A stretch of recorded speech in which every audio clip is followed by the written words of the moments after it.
So yes, maybe by way of introducing my webinar, I could say how I met Ysaye and Maurizio.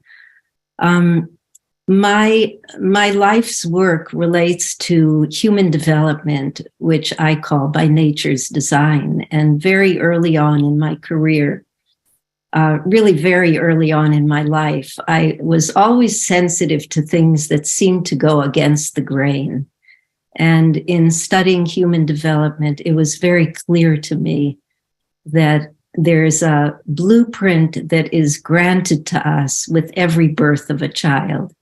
And yet that blueprint needs to be answered to by a culture that's open and sensitive to what's being called out.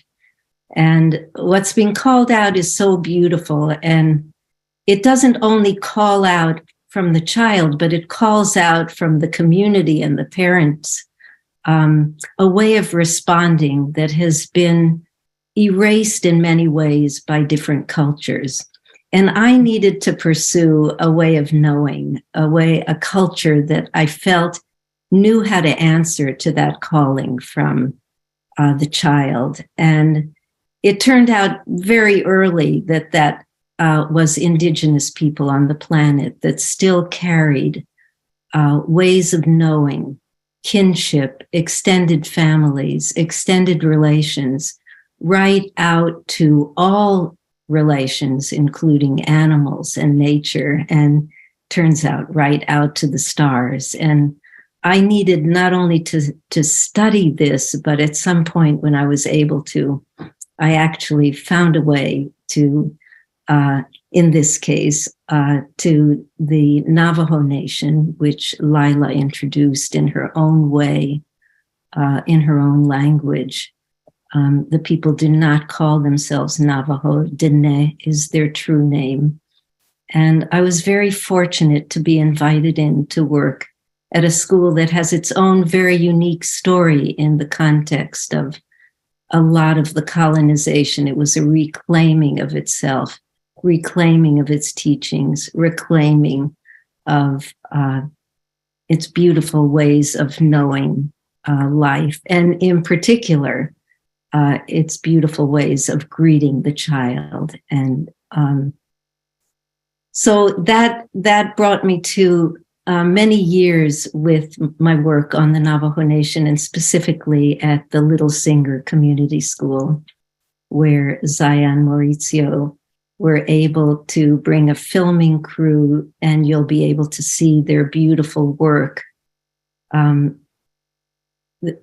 within the school, where teachers, cultural and language teachers, are bringing the language back, bringing the ways of knowing back.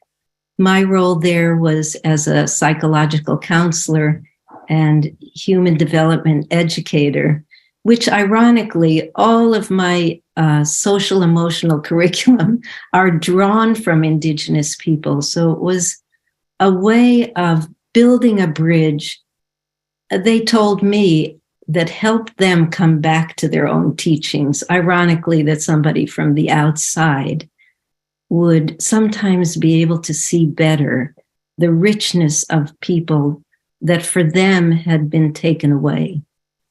So it's a very small part I played, but a very big love that I have for the work that I've been able to do, not only with Indigenous people, but bringing us back to the song that the child sings to us, each child sings to us, and the hope that we will better be able to hear that, which is really what my webinar is about. I grew up in Israel, actually, and the culture of my Jewish people has many aspects of ancient connectedness that I share with Indigenous people. It's a different background, a different culture.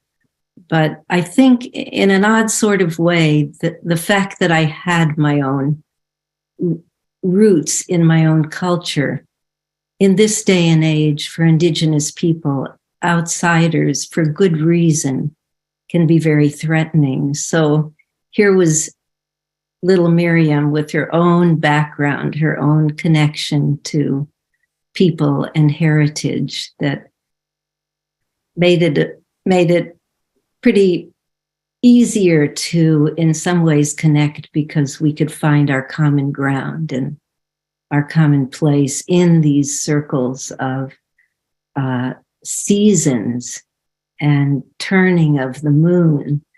The Jewish tradition is lunar oriented, as is the Diné tradition. So